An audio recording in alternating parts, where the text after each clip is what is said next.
Alpha द्वारा प्रायोजित CUT के इस चैनल पे आपका स्वागत है।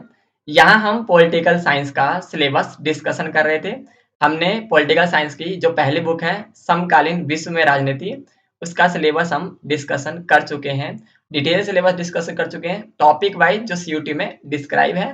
तो अगर आपने उस वीडियो को नहीं देखा है तो जाकर देख लें। आज हम जो दूसरी बुक है हमारी स्वतंत्र भारत में राजनीति, उस बुक के जो भी टॉपिक्स जो सीयूटी ने डिस्क्राइब करे हैं अपने सिलेबस में, उसकी चर्चा करने वाले हैं। तो चलिए स्टार्ट करते हैं हम स्वतंत्र भारत में राजनीति वाली बुक से कौन कौन से टॉपिक्स सीयूटी ने डिस्क्राइब करे हैं अपने सिलेबस में। तो स्टार्ट कर रहे हैं हम।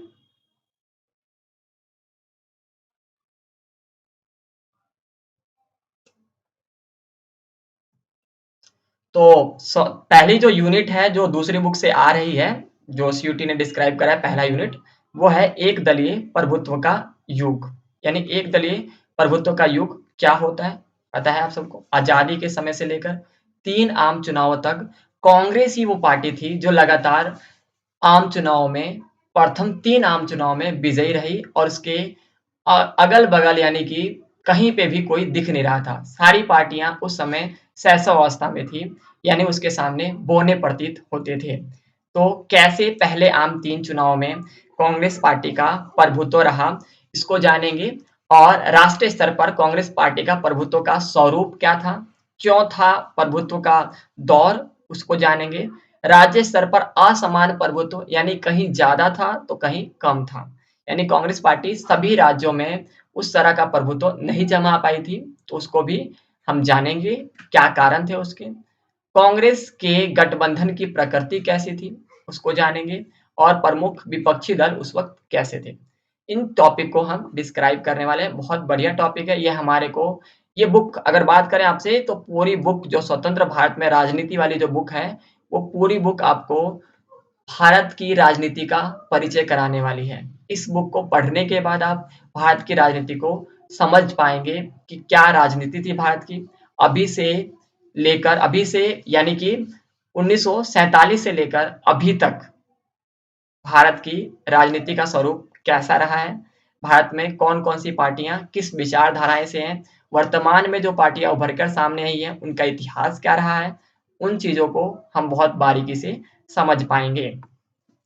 आगे बात करें, जो दूसरा यूनिट इस टॉपिक से सीयूटी द्वारा डिस्क्राइब किया गया है, उसका नाम है राष्ट्र निर्माण और उसकी चुनौतियां। राष्ट्र निर्माण और उसकी चुनौतियों में क्या चीज डिस्क्राइब किया गया है, देखते हैं।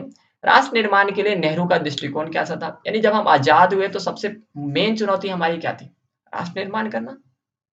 क्योंकि उस वक्त जो है अभी अभी आजाद हुए, साथ ही में विभाजन हुआ और 565 रियासतें हैं, उन सबका एकीकरण। तो राष्ट्र का निर्माण जो है हमारी सबसे बड़ी चुनौती थी उस वक्त, और इस चुनौती का हमने किस तरह से सामना किया और नेहरू जी का क्या दृष्टिकोण था राष्ट्र निर्माण को लेकर, उसको हम विस्तार में पढ़ेंगे। और क्या पढ़ने वाले हैं, विभाजन, विभाजन की विरासत पढ़ने वाले हैं। यानी जो विभाजन हुआ उसके क्या-क्या आउटकम्स मिले, उसके क्या-क्या रिजल्ट्स मिले, कितने लोगों की जानें गई, शरणार्थियों की समस्याएँ, बहुत सारी प्रॉब्लम्स। कश्मीर मुद्दा जो आज तक हमारा ज्वलंत मुद्दा है भारत और पाकिस्तान के रिलेशन का, उसको जानेंगे कि क्या कारण था, कश्मीर मुद्दा का इतिहास क्या रहा है, उसको डिटेल्स में जानने वाले हैं। सीयूटी के सिलेबस में भी ये डिस्क्राइब है, आप देख पा रहे हैं। शरणार्थियों का पुनर्वास, यानी बहुत सारे लोग, लाखों लोग वहां से यहाँ आए और यहाँ से वहां गए, तो उनको पुनर्स्थापित करना भी बहुत बड़ी चुनौती थी। तो कैसे हमको उनको पुनर्स्थापित करा हमने, और कश्मीर समस्या क्या थी, आपको पता है भारत का सबसे ज्वलंत और सबसे गंभीर समस्या जो राष्ट्रीय इशू समस्या है, राष्ट्रीय लेवल का समस्या है, वो क्या है, कश्मीर समस्या है। हमने इस कश्मीर समस्या के क्या कारण थे इसके, और आज कैसे डील कर रहे हैं इसके साथ, इसको भी समझने का प्रयास करेंगे। और हम राज्य राज्यों का निर्माण और उसका पुनर्गठन, यानी पता ही है आप सभी को, जैसे ही आजाद हुए तो हमने पहले से ही नेहरू जी और बहुत सारे जो नेशनल लीडर्स थे उन्होंने पहले से ही लोगों से वादा कर दिया था कि जब हम आजाद होंगे तो नए राज्य का गठन किया जाएगा, भाषा के आधार पर नए राज्यों का गठन किया जाएगा। तो जैसे ही आजाद हुए तो वैसी भाषा के आधार पर नए राज्यों के गठन की मांग उठी। तो अभी-अभी आजाद हुए हैं, इतनी सारी समस्याएँ, विभाजन, तो हम दोबारा से राज्यों का विभाजन करके, राज्यों का गठन करके, नए राज्य बनाकर दोबारा से लग रहा था कि कहीं विभाजन का खतरा और ज़्यादा बढ़ ना जाए। तो इसीलिए कतरा रहे थे कहीं न कहीं कि विभाजन यानी भाषा के आधार पर नए राज्यों का पुनर्गठन नहीं किया जाना चाहिए। लेकिन किया गया, कैसे किया गया? क्या रीज़न था इसके पीछे? उसको समझेंगे। भारत विविधता में एकता कैसे है? इसको जानने का प्रयास करेंगे यहाँ पे। और भाषा को लेकर राजनीतिक संघर्ष जो चला, उसकी बात करेंगे। किस तरह से आंदोलन चले लोगों द्वारा और आज भी कई राज्यों का गठन की माँग चल रही है, आप सभी जानते हैं। इसको भी जानेंगे। और नियोजित विकास की राजनीति। नियोजित विकास की राजनीति यानी कि प्लान जो डेवलपमेंट होता है, उसकी राजनीति कैसे चली? यानी भारत में जो पहला तो ये था कि हम एक हो जाएँ, बढ़िया से राष्ट्र का निर्माण हो जाए, तो हम विकास करने की बात सोचेंगे। तो विकास की बात जब सोचा तो विकास कैसे किया जाए? कौन-सी प्लानिंग किया जाए? किस प्लानिंग के आधार पे विकास होना चाहिए? उस वक़्त 2 मॉडल थे पूरे वर्ल्ड में, तो किस मॉडल के आधार पे अपना विकास करेंगे? समाजवादी मॉडल के आधार पे विकास करेंगे या पूँजीवादी मॉडल के आधार पे विकास करेंगे? इस बात को लेकर बहस चल रहा था पूरे देश में कि समाजवादी की तरफ जाना है या पूँजीवादी की तरफ जाना है। तो फाइनली हमने डिसाइड किया कि समाजवादी के कुछ गुण और पूँजीवादी के कुछ गुण, दोनों का मिक्स करके एक मिश्रित इकोनॉमी बनाई जाए, मिक्स्ड इकोनॉमी बनाई जाए और उस तरह से अपना विकास करा जाए। तो मिश्रित अर्थव्यवस्था के कॉन्सेप्ट को लेकर हमने विकास करना शुरू किया। पंचवर्षीय योजनाएँ क्या थी, जो रसिया द्वारा लिया गया और इसके अंतर्गत कितनी योजनाएँ चली, उसके बारे में हम जानने वाले हैं। और क्या जानने वाले हैं? और क्या जानने वाले हैं देखिए, हम जानने वाले हैं क्षेत्र, राज्य क्षेत्र का विस्तार और नई आर्थिक नीति, नई आर्थिक हितों का उदय, यानी राज्य क्षेत्र का विकास कैसे हुआ, ठीक है? और नई आर्थिक हितों का उदय कैसे हुआ, नए-नए जो है आर्थिक विकास और नए-नए लोगों के जो हित थे, उसका कैसे करा हमने, उसको जानेंगे। अकाल और पंचवर्षीय योजनाओं का निलंबन, यानी अकाल कैसे पड़ा? बहुत सारा अकाल पड़ा, पता है 1967 अकाल के लिए जाना जाता है। बहुत बड़ा अकाल आया देश में, उसका कैसे सामना करा और उस वक़्त पंचवर्षीय योजनाएँ जो चल रही थी, उसका निलंबन किया गया और एक-एक वर्ष की 3 योजनाएँ चलाई गई। उनको पढ़ेंगे कि क्या आन पड़े, क्या बातें थी, क्यों हम एक-एक वर्ष की 3 पंचवर्षीय योजना लेकर आए। और हम पढ़ने वाले हैं हरित क्रांति और उसके राजनीतिक नतीजे, यानी हरित क्रांति क्या था और उसके राजनीतिक नतीजे क्या थे, इसको हम जानने वाले हैं। हरित क्रांति और उसके राजनीतिक नतीजे, हरित क्रांति लाया, इसको खत्म करने के लिए, अकाल की प्रॉब्लम को सॉल्व करने के लिए हरित क्रांति लाया गया था, उसको जानेंगे। और क्या है? चौथा टॉपिक बहुत इंटरेस्टिंग टॉपिक है, जो सीयूटी के सिलेबस में डिस्क्राइब है। तो देखिए चौथा टॉपिक क्या है? चौथा टॉपिक है भारत में के विदेशी संबंध, यानी भारत का विदेशों के साथ कैसा संबंध रहा है, भारत की विदेश नीति कैसी रही है, नेहरू की विदेश नीति स्पेशली आप देख पा रहे हैं यहाँ पे, नेहरू की विदेश नीति कैसी रही है, यानी नेहरू ने विदेश नीति को लेकर क्या कॉन्सेप्ट अपनाया था, उसको जानेंगे। क्योंकि नेहरू जी विदेश मंत्री भी थे। प्रधानमंत्री होने के साथ-साथ वो आज़ादी से लेकर 1964 तक 1964 तक वो हमारे विदेश मंत्री भी रहे हैं। तो पढ़ेंगे क्योंकि विदेश मंत्री रहे हैं तो विदेश नीति पर हमारी विदेश नीति पर नेहरू जी की गहरी छाप है। तो नेहरू जी की विदेश नीति क्या थी उसको हम जानेंगे। 1962 का जो भारत और चाइना युद्ध हुआ उसको जानेंगे कि ये चाइना युद्ध क्यों हुआ? क्या कारण था इसके पीछे? क्या रीज़न्स थे? जिससे हमें काफ़ी नुकसान हुआ। चाइना युद्ध में हमें बहुत ज़्यादा इंटरनेशनल लेवल पे हमारी छवि खराब हुई, उसके बारे में जानेंगे। भारत और पाकिस्तान युद्ध जो 2 युद्ध हुए थे 1965 और 71 में, उसको जानेंगे कि 1965 का युद्ध क्या था? किसके जो है कब हुआ? क्या कारण था? और उसको लेकर जो ताशकंद समझौता था, उसके बारे में जानेंगे। 1971 का युद्ध क्यों हुआ? क्या कारण था? और इसको लेकर जो शिमला समझौता हुआ, उसको जानेंगे। और हम भारत की परमाणु नीति, जो भारत ने 2 परमाणु कार्यक्रम करे हैं, दोनों के बारे में जानेंगे, कहाँ हुआ और कब हुआ। विश्व राजनीति के बदलते संगठन, यानी कि परमाणु परीक्षण करने के बाद हमारी विश्व राजनीति के जो बदलते गठबंधन है, उसको जानेंगे। कई लोगों ने विरोध करा हमारा, कई लोगों ने साथ दिया, नए देशों के साथ हमारे संबंध कैसे बने, उसको हम जानने वाले हैं। और हम अगर देखें, तो अगला टॉपिक जो 5वां है, 5वां टॉपिक है कांग्रेस प्रणाली। कांग्रेस प्रणाली क्या थी? कांग्रेस प्रणाली यानी कांग्रेस का ही बोलाबाला, कांग्रेस ही शासन कर रही है, वो कांग्रेस प्रणाली है। कांग्रेस ही सत्ता पक्ष है, कांग्रेस ही विपक्ष है। रजनी कोठारी ने कहा है। रजनी कोठारी का कॉन्सेप्ट समझेंगे, कांग्रेस प्रणाली क्या था और चुनौतियां और पुनर्स्थापना। कांग्रेस प्रणाली को चुनौती भी मिली बीच में। 1967 का इलेक्शन, उठापटक, राजनीतिक भूकंप की संज्ञा दी जाती है इसमें। कांग्रेस प्रणाली को चुनौती मिली यहाँ। और फिर पुनः स्थापना कैसे हुआ 1971 में, उसको पढ़ेंगे। इसमें दिखा गया है कि नेहरू के बाद अगला उत्तराधिकारी कौन होगा। नेहरू के बाद अगला उत्तराधिकारी कौन होगा, इसको बाद डिस्कस किया गया है। और बात करें तो गैर कांग्रेसवाद का नारा, राम मनोहर लोहिया, उसके बारे में डिटेल्स में पढ़ेंगे। और 1967 का चुनावी उथल-पुथल क्या था, यानी राजनीतिक भूकंप कैसे था, क्या कारण था कि कांग्रेस कई राज्यों में चुनाव हार गई थी, उसके बारे में जानेंगे। कांग्रेस का फिर विभाजन भी हुआ, नई कांग्रेस आई और पुरानी कांग्रेस, उनके बारे में पढ़ेंगे। और 1971 के चुनाव में कांग्रेस की शानदार जीत और इसका गरीबी हटाओ की जो राजनीति है उसको जानेंगे कि गरीबी हटाओ की राजनीति क्या थी, गरीबी हटाओ का नारा किसने दिया, क्या गरीबी हटी या अभी भी बनी हुई है, इसको जानेंगे। और क्या जानने वाले हम, संवैधानिक लोकतांत्रिक व्यवस्था का संकट। संवैधानिक और लोकतांत्रिक व्यवस्था पे संकट आया हमारे देश में। हमारे देश में पहली बार ऐसा लगा कि लोकतंत्र कहीं ना कहीं खतरे में है। तो वो समय क्या था जब लोकतंत्र खतरे में आया, यानी आपातकाल का जो काल था, आपातकाल जो लगा हमारे देश में 1975 में, उसके बारे में जानेंगे। क्या कारण थे, क्यों लगा, एक प्रतिबद्ध नौकरशाही और न्यायपालिका की तलाश जो इंदिरा गांधी की थी वो क्या थी, प्रतिबद्ध नौकरशाही क्या होती है और प्रतिबद्ध न्यायपालिका क्या होती है, इसके बारे में जानेंगे।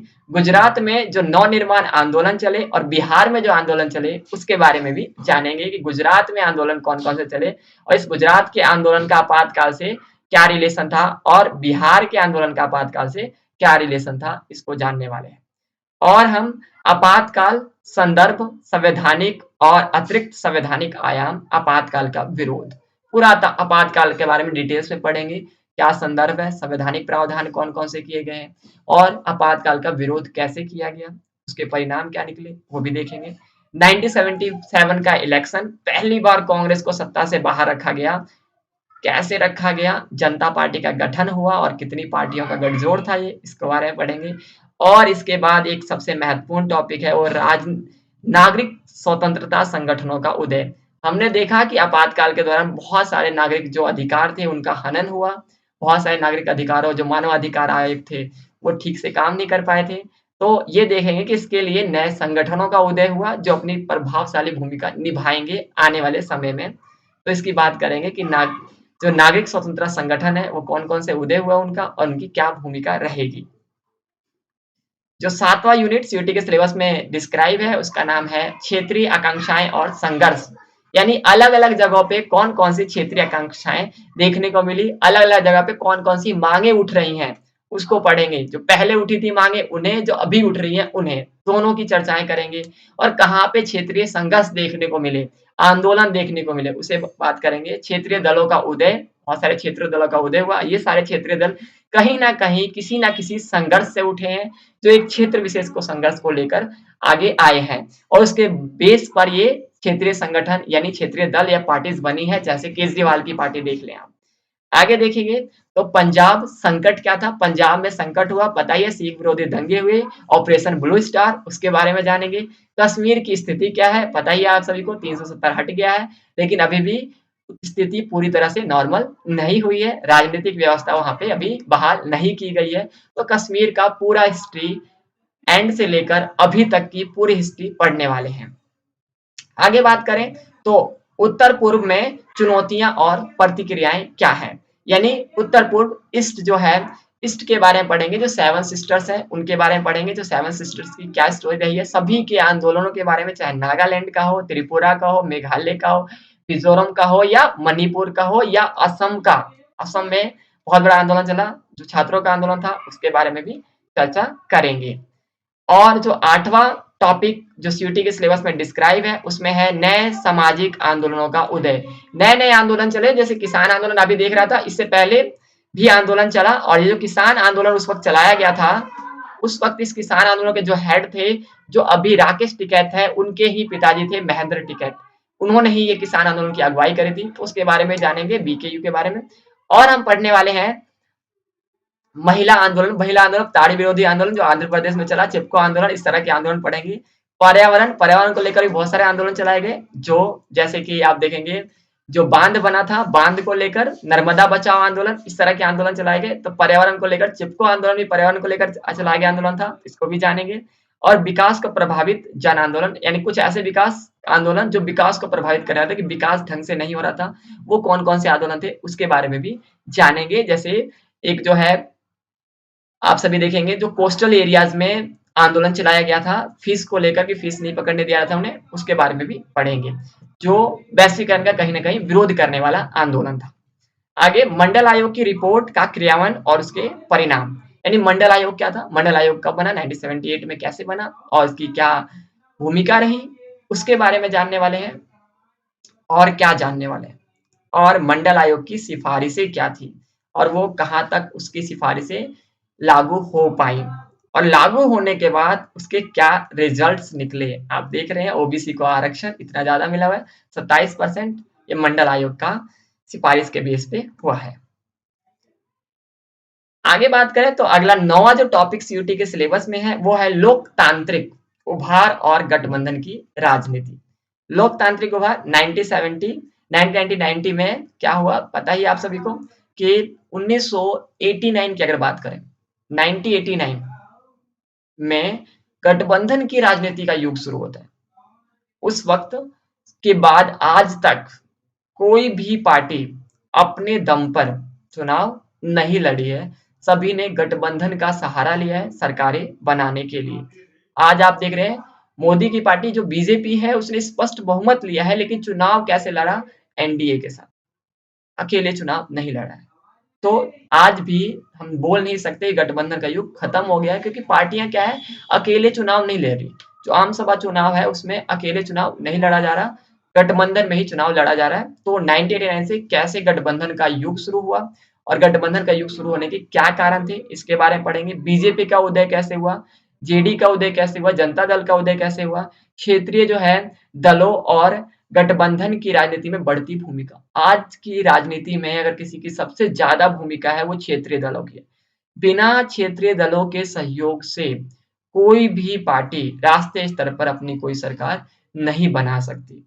तो सभी ने इस बात को मान लिया है कि क्षेत्रीय दलों की भूमिका महत्वपूर्ण है सरकार को बनाने के लिए। बिना क्षेत्रीय दलों के सपोर्ट से सरकार नहीं बनाई जा सकती। तो इसके बारे में जानेंगे। गठबंधन की राजनीति कैसे बढ़ रही है इसके बारे में जानेंगे। यूपीए और एनडीए की जो सरकारें आई हैं उनके बारे में जानेंगे। UPA first, UPA second, NDA first, second और थर्ड और फोर्थ, एनडीए की 4 सरकारें आ चुकी हैं, चारों के बारे में चर्चा करेंगे। और हम क्या करने वाले हैं, हम जो है 2004 चुनाव और यूपीए सरकार की बात करेंगे, और 2004 के बाद जो उसने चुनाव जीता उसके बाद 2 यूपीए फर्स्ट और सेकंड आया, उसने क्या क्या कार्य करे उसके बारे में जानेंगे। हाल के मुद्दे और चुनौतियां, अभी के मुद्दे क्या हैं भारत में, अभी के जो मुद्दे हैं उसके बारे में पढ़ेंगे। सबसे बड़ा मुद्दा वैश्वीकरण, उसकी प्रतिक्रिया जो सीयूटी के सिलेबस में डिस्क्राइब है, आप देख पा रहे हैं कि सीयूटी के सिलेबस में जो डिस्क्राइब है वो क्या है, वैश्वीकरण। और दूसरा है नई आर्थिक नीति और उसका प्रतिरोध। नई आर्थिक नीति का कैसे प्रतिरोध किया गया, नई आर्थिक नीति आई उसका क्या प्रतिरोध किया जा रहा है, क्यों किया जा रहा है, उसके बारे में पढ़ेंगे। इसके क्या फायदे हैं, बहुत सारे फायदे आपको पता है, उसके बाद जानेंगे हम। उत्तर भारतीय राजनीति में ओबीसी, अन्य पिछड़ा वर्ग, ओबीसी अदर बैकवर्ड क्लासेस, इसकी क्या भूमिका है। 27% आरक्षण दिया गया है, देश में 50% प्लस लोग इस कैटेगरी से आ रहे हैं, यानी कि कोई भी अगर नेता राष्ट्रीय स्तर का हो या राज्य स्तर का हो इस मामले में इंटरफेयर नहीं करता है, इन आरक्षण इनका छीनने की बात नहीं करता है, क्योंकि पता है कि इनकी जनसंख्या बहुत ज्यादा है। तो ओबीसी आज की राजनीति में, उत्तर भारत की राजनीति में स्पेशली ओबीसी का उदय जो हुआ है और ओबीसी के लिए जो काम किया जा रहा है उसको पढ़ेंगे, और कैसे ये सेंट्रल भूमिका निभा रहा है इसको जानेंगे। और चुनाव और गैर चुनावी क्षेत्रों में दलित राजनीति जो आजकल हो रही है, आपको पता ही है दलित लोगों को किस तरह से तुष्टीकरण की राजनीति हो रही है, इसके बारे में जानेंगे। सांप्रदायिकता की चुनौती, आज हमारे देश का सबसे महत्वपूर्ण इशू अगर बात करें तो यही है सांप्रदायिकता की चुनौती। आज जो है जिस तरह से हमारा देश जिस चुनौतियों से गुजर रहा है, उसमें सबसे महत्वपूर्ण चुनौती सांप्रदायिकता है। तो पढ़ेंगे सांप्रदायिकता की चुनौती यानी अयोध्या विवाद और गुजरात दंगे को मद्देनजर रखते हुए सांप्रदायिकता को डिटेल में समझने का प्रयास करेंगे। तो ये आपका सीयूटी का सिलेबस था सेकंड बुक का। फर्स्ट बुक का हमने पिछले वीडियो में कर दिया है। अगर आपने नहीं देखा वीडियो तो वहाँ पे जाके सीयूटी का सिलेबस देख सकते हैं। इस वीडियो में हमने ये टॉपिक जो आपका है स्वतंत्र भारत में राजनीति जो आपकी बुक है, उसको हमने कंप्लीटली देखा कि कौन-कौन से टॉपिक आ रहे हैं। आने वाले समय में हम जो है सीयूटी के रिलेटेड जो ये टॉपिक्स डिस्कशन करे हैं, हर एक टॉपिक पे स्पेशलाइज्ड अलग-अलग वीडियोज़ बनाने वाले हैं, जहाँ पे आप सभी को हर एक टॉपिक के बारे में इन डेप्थ जानकारी दी जाएगी और एमसीक्यू क्वेश्चंस कराए जाएँगे। तो बने रहिए हमारे इस प्लेटफ़ॉर्म के साथ। सी